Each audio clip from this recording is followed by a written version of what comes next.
Tapi kalau di sekolahan terstruktur. Nah, begitu mau menerapkan struktur yang sama di rumah, ya beda banget, ya.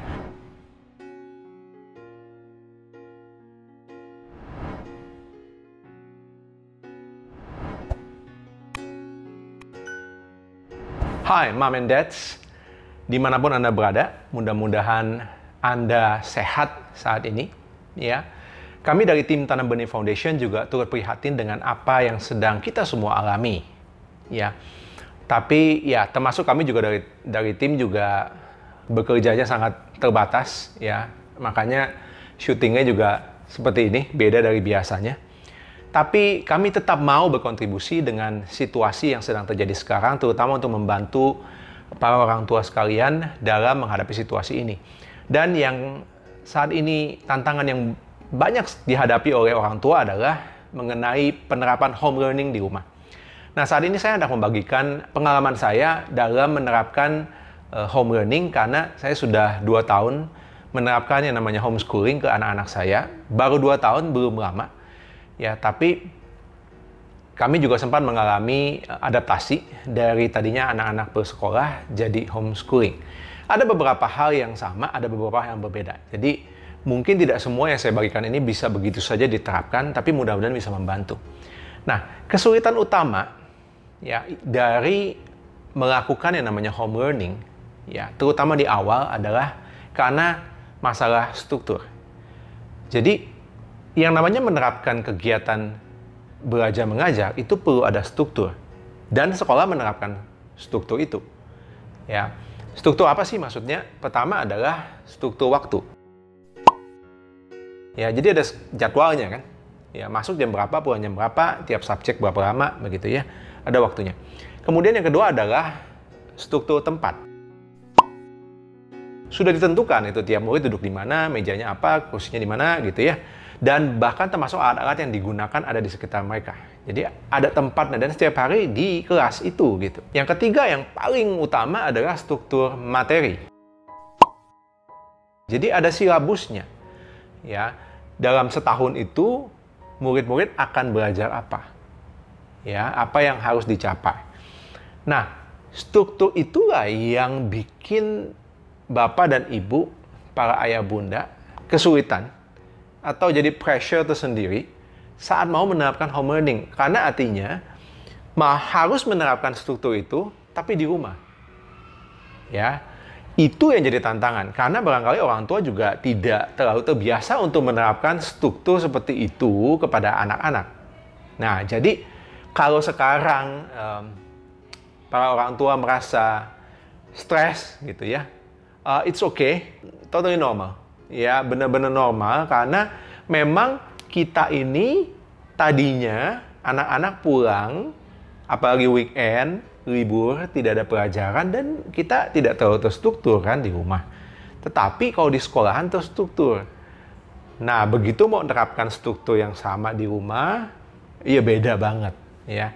Nah, gimana caranya supaya kita tetap bisa melakukan yang terbaik, ya, menerapkan struktur itu di rumah, gitu ya. Nah, jadi yang pertama, kalau struktur waktu, ya, kalau struktur waktu tetap saja terapkan anak-anak bangun jam berapa dan selesai jam berapa. Ya, bedanya hanya begini. Yang saya alami adalah kalau anak-anak itu belajar di rumah, maka kita sebenarnya bisa lebih tenang di pagi hari. Karena biasanya kan kita perlu waktu commuting kan, perjalanan dari rumah ke sekolah. Nah, paling tidak, saya nggak tahu, mungkin rata-rata berapa, 30 menit, 45 menit, malah ada yang bisa sampai 60 menit. Nah, kita punya waktu ekstra itu loh. Setiap hari sekarang, setelah kita home learning, kita punya waktu ekstra 60 menit. Itu berarti sekali. Artinya begini, kita bisa lebih mengendalikan kita punya waktu pagi. Jadi kalau anak-anak kita mau bangunkan seperti biasa mereka sekolah, ya tetap barangkali mereka perlu dibangunkan. Tapi tidak perlu kita gubrak-gabruk kan. Karena kita punya ekstra 30 sampai 60 menit. Iya kan? Artinya mereka bisa lebih tenang. Dibangunkan juga lebih tenang. Ya. So, bangunkan anak-anak dengan lebih tenang daripada biasanya. Mungkin kalau biasa perlu diteriakin. Kalau ini sebenarnya yang paling mudah untuk membangun anak-anak itu bukan diteriakin, tapi justru di tap. Ya, tap.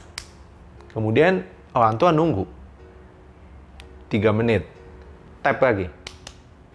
Itu membangunkan.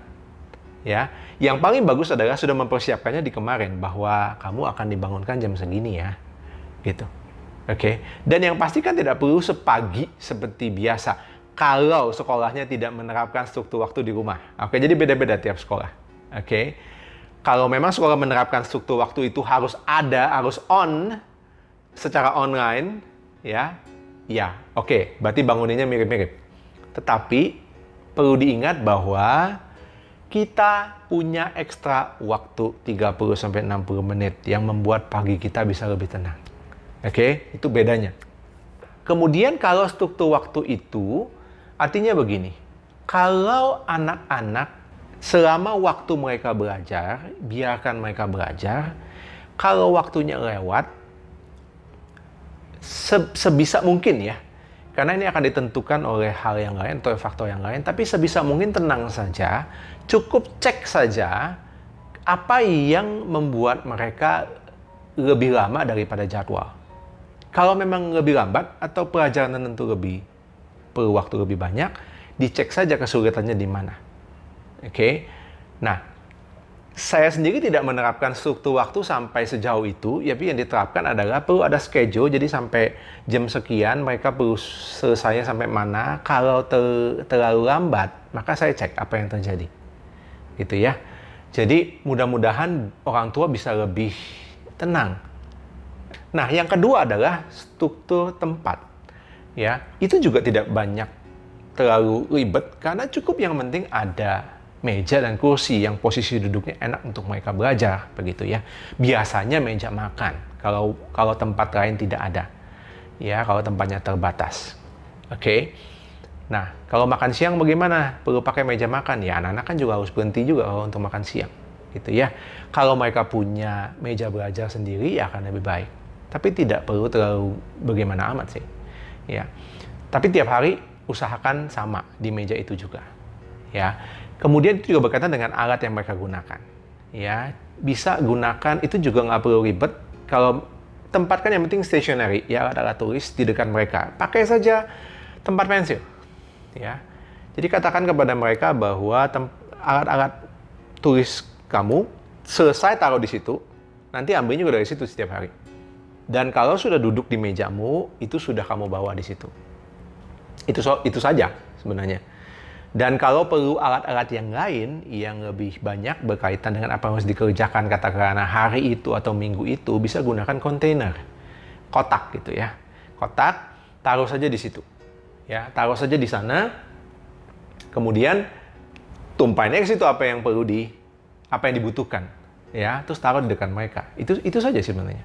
Yang ketiga, yang paling utama dan yang menurut saya memang paling sulit, ya, adalah struktur materi yang namanya silabus. Silabus itu adalah daftar apa yang perlu dipelajari oleh siswa selama waktu tertentu. Ya, jadi di situ tuh ada yang namanya goal-nya, ya, ada tujuannya. Dalam setahun itu guru sudah tahu dan guru itu bergerak berdasarkan silabus. Ya, sampai minggu ini harus belajar ini, sampai minggu ini harus sampai sini, minggu ini sampai sini. Itu silabus. Nah, guru menerapkan itu. Orang tua nggak tahu barangkali. Ya. Sekarang orang tua dipaksa untuk tahu, and that's okay. Ya, sekarang para orang tua jadi tahu bahwa sebenarnya para guru ini bergerak berdasarkan silabus. Mereka itu juga punya struktur gitu. Ya. Nah, jadi kalau ada kesempatan, kalau memungkinkan, ya, please tanyakan silabus kepada pihak sekolah pada waktu home learning ini. Saya nggak tahu kebijakan tiap sekolah, tentu lain-lain ya. Kalau memungkinkan tanya, paling tidak untuk seminggu ke depan atau 2 minggu ke depan, silabusnya apa? Gunanya apa? Supaya kita bisa mengantisipasi. Dan yang terutama adalah kita tahu goalnya apa.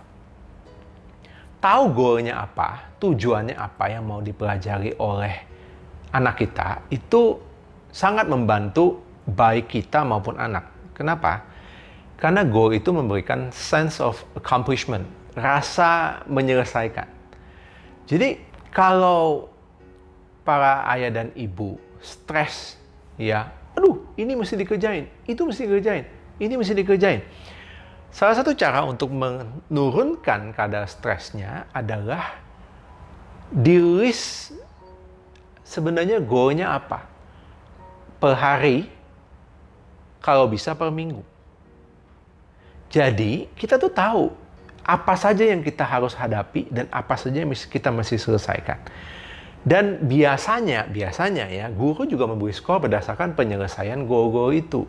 Jadi pastikan para ayah dan ibu tahu goalnya apa untuk tiap subjek, ya. Dan itu saja yang dikonsentrasikan itu. Mengetahui goal, mengetahui tujuan akan sangat membantu orang tua. Tidak selalu membuatnya jadi lebih ringan, tapi membuat kita lebih aware dan membuat kita lebih tenang karena kita tahu apa yang kita hadapi. Gitu ya. Kita tahu apa yang kita hadapi. Kalau homeschooling sudah tahu dari awal. Kalau sekarang tahu-tahu Bapak Ibu terima silabus barangkali dan bingung gitu ya. Sekali lagi tenang ya, tenang, pelajari saja silabusnya. Kalau nggak tahu goalnya apa, objektifnya apa, itu yang bisa ditanyakan kepada pihak sekolah, kepada gurunya. Ini sebenarnya intinya anak saya mesti selesaiin apa sih? Gitu. Ya. Yang namanya struktur kan kaku ya, itu namanya juga struktur gitu ya. Tapi orang tua mungkin berpikir, aduh, justru yang buat saya sekarang stres adalah betapa kakunya struktur yang diberikan oleh pihak sekolah, sehingga saya harus mengikuti sakek-sakek strukturnya. Ya. Dan itu saya nggak bisa apa-apa.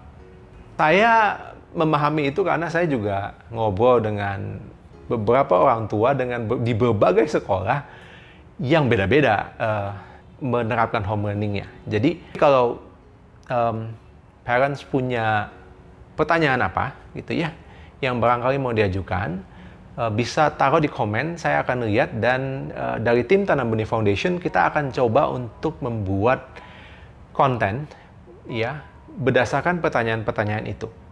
Ya, yang saya sendiri bisa share, saya akan bagikan. Tapi kalau kami merasa kita punya para expert, para narasumber yang biasanya berbagi tentang benih, kami akan berusaha supaya mereka juga bisa turut andil, turut berpartisipasi untuk membagikan pengetahuan mereka kepada para parents di Tanam Benih Foundation. Begitu saja dulu, ya. Tetap sehat, stay at home, do social distancing, dan jangan lupa cuci tangan.